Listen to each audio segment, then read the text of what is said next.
We're Prior's Edge Creations. We were founded in 2020 by Kent, this guy, and his wife slash helper Jessica. That's me.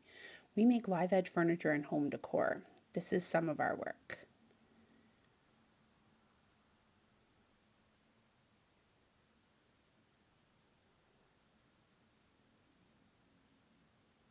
Today I'm actually going to talk about our coasters.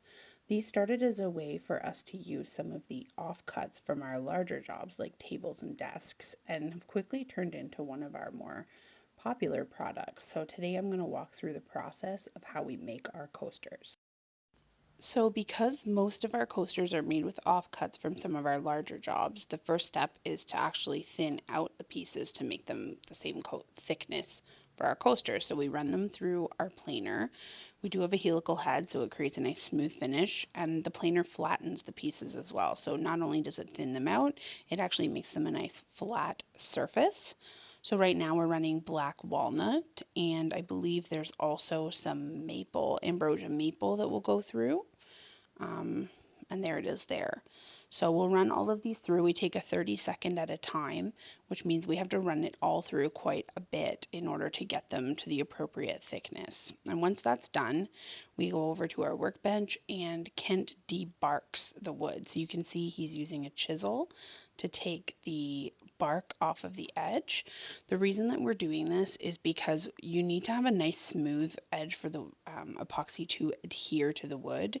If the bark were left on, it's likely it's going to dry out and fall off, and then you'd have a crack, and there would be separation between the epoxy and the wood part of the coaster, which of course we do not want. We do have a debarking tool that we use for our larger pieces, but with coasters, it's okay to use a chisel if you are very careful. So he's going to go through and debark all of them, and then he's going to start measuring them out. So that's what he's doing here. He's actually just marking off the thickness that he wants for the wood part of the coaster on each end, and then using a straight edge to draw a straight line in between. As you can see, the planks are a little bit wide, so he wants to bring it down to, I think it's about 2.5 inches of wood, and he usually has a little bit of excess because our molds are wider. So he's going to do that with all of the pieces. And the reason he's marking a line straight across is it's a guide for when he's ready to cut the boards. So he's going to go head over to the table saw, and using that line that he's drawn, he's going to carefully run them along the table saw, and I'm there to basically catch the opposite pieces as they come through, keep them clear of the blade. So we do actually, you can see, have a little bit of wastage here. That doesn't go in the trash or get burned. It actually will find a use for it. We do make keychains and some other smaller items that we will use those offcuts for as well. We really like to reduce the waste that we have. So he'll just run them all across here. And you'll see here I actually don't grab that piece, and it'll kick back up into the blade at him, which is why you have to be very careful to make sure that your blade is clear of any debris. So I'll move the next one out. So once that's done, he's going to take the pieces over to the jointer and run the straight flat edge along the jointer, and that basically is going to take out little chunks to make sure that that edge is smooth and straight, because we want them to fit snugly into our molds. So he's going to do that for all of our little pieces that we have here.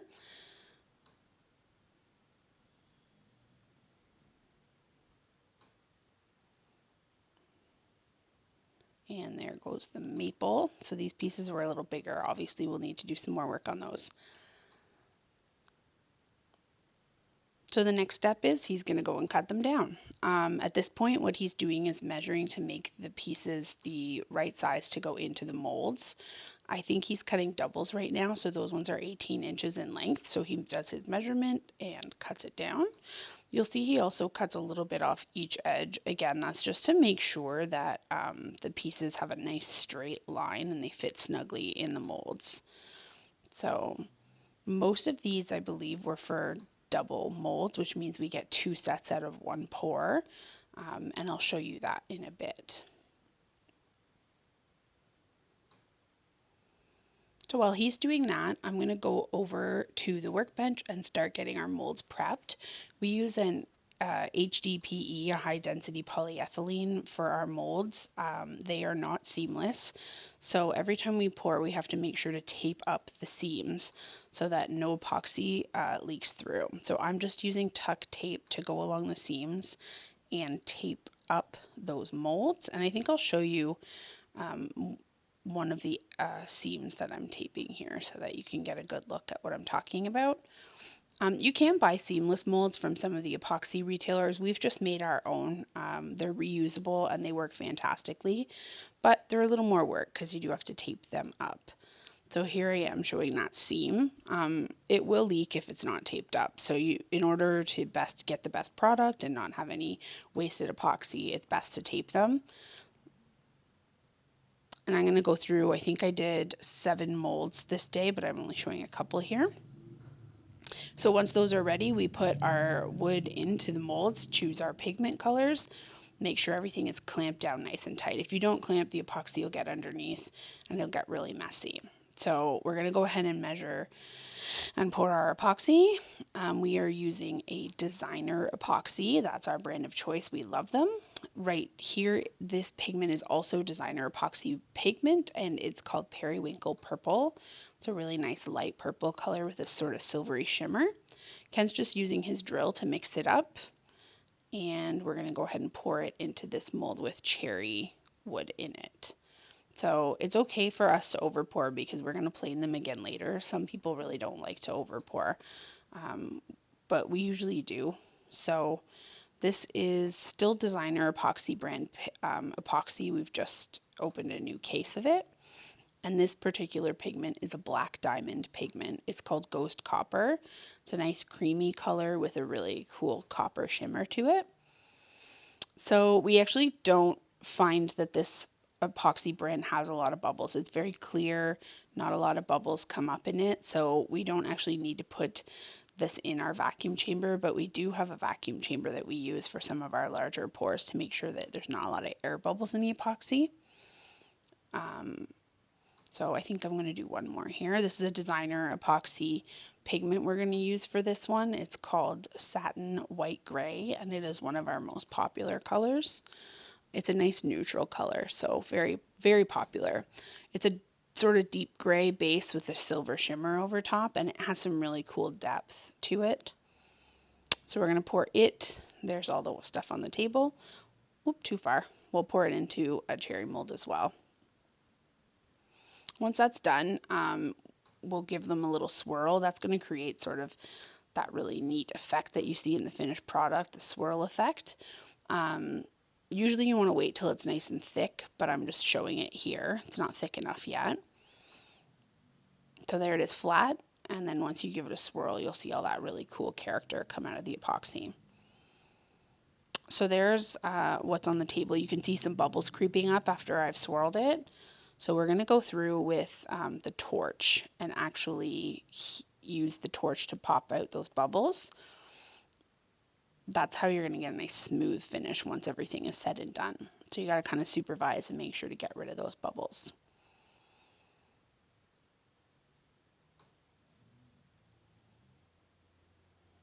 And there they all are once they've been torched. So this is actually the next day, and it's been about 18 hours. We left them overnight to cure, and I'm just going through. You can see me tapping them all, making sure they're nice and hard, and then I'm going to take them out of the molds. I was in the shop by myself, so I've adjusted my camera a few times, but I'm just removing the clamps off of all of them, so you'll see my camera change angles here. I had to set it up myself. So it is a lot of work to prep and set up the pouring and then to take it all down the next day. But if you don't do all these steps, they won't turn out as nice. So we've kind of figured out the formula here. So once I've unclamped them all, I'm going to go through and pull off all of the tuck tape that I put on yesterday. And this is at 5 times speed, so it actually took much longer than this to do this part. And I'll do it for all of the molds. I think I've only got 3 here, but we'll go through and take all that tape off. You can see there actually wasn't any epoxy that leaked through this time. It doesn't happen very often, but you want to make sure that you're ready in case it does. And then once that's done, I'm going to go ahead and take the screws out of 2 sides. So as I said, our molds are not seamless. We take them apart and reassemble them. So I'll remove all the screws from one long side and one short side so that I can pop our pieces out of the mold. So once that's done, I'm just going to take a hammer, bang off the edges, and I might bang out these blocks as well. Sometimes they get really stuck in the epoxy. And then I'm just going to take a pry bar and pry it out. You can see nice smooth bottom and nice clean mold. And then we'll just pop those blocks off and we're good to go. So I put our logo up for this part because there actually is another step that I didn't film, and we need to plane everything again. We'll take off that excess epoxy, we'll bring them down to their appropriate thickness, and then they're ready for sanding. So we actually sand quite a lot. We use 5 progressively finer grits to sand all of our coasters. So you'll see he's going to go ahead and switch to a finer grit here in a second. He'll sand both sides with that grit and then move on to the next grit, and he'll repeat 5 times over for every set. So that's really what brings out a lot of that richness and color in our coasters, because we spend the extra time giving them a lot of TLC when it comes to sanding. And then once he's done sanding, he'll actually go over and split them lengthwise so that they're by sets and clean up the edges, and then they're ready to cut into the individual coasters, which is what he's doing here. So he just brings them to the saw, cuts them down. I think they're 4 inches by 4 inches. So he's cutting them square now. And we actually will use any of the offcuts to make some keychains or something like that. So there's always a little bit extra when he cuts them. And then once we get them all cut into individual coasters, we will go back to our workbench and sand all the edges. So here he's actually sanding the edges to make sure they're nice and soft, and he'll actually roll across the top. Here you see him doing that, and that's just to make sure there's no real sharp, harsh edges, and he'll do the corners as well. So they end up with a little bit of, not rounded, but softened edge, and he has to do that for all of the coasters in every set. In this case, I think he did 40 because we poured 10 sets. So once he's done with that, I'm going to go ahead and apply our finish. This is the Odie's Wood Butter. It's a mix of beeswax and mineral oil, and I'm just using a little scratch pad to apply it. So I make sure that each side is completely saturated, and then I will do the edges as well. You can see how the color comes out. It is sticky to put on, and then I'm going to let that sit for a while to really soak into the grain. What it's going to do is it's going to soak into the grain, protect the grain, bring out all the richness and color, and give it a nice sheen once it's all said and done. So once I've applied all that, oh, I'm just looking here. Beautiful black walnut, actually. So these ones are seafoam black walnut, and the ones before were seafoam with ash. So there you go. You can see I'm showing kind of how shiny and sticky it looks. There we go. Nice and saturated. So I'm going to let those sit for a couple hours, and then I'm going to wipe it off. And I'm just using a shop cloth, which is a nice cotton material like a t-shirt, to wipe off all of that sticky finish.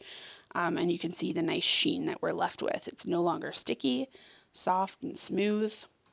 And you can see all that color again has come out now. So I'm going to go through, you see I have quite a stack there. It's actually, again, this is at 5 times speed, so it's going to take me quite a while to go through all of these. But I'm going to wipe it off of all of them, and then they're going to be ready to package up. So I'll show one more time the beautiful color that comes out now. And there is the black walnut with that periwinkle purple with the finish on, nice and soft, beautiful sheen. And this one is black walnut with that satin white gray color. So there's a lot of depth that comes out of it. And then there's the seafoam and black walnut, all finished. And so the last thing to do is pack them up. We put a little tag on it with care instructions and our logo with our website. And these ones are ready to go to the market now.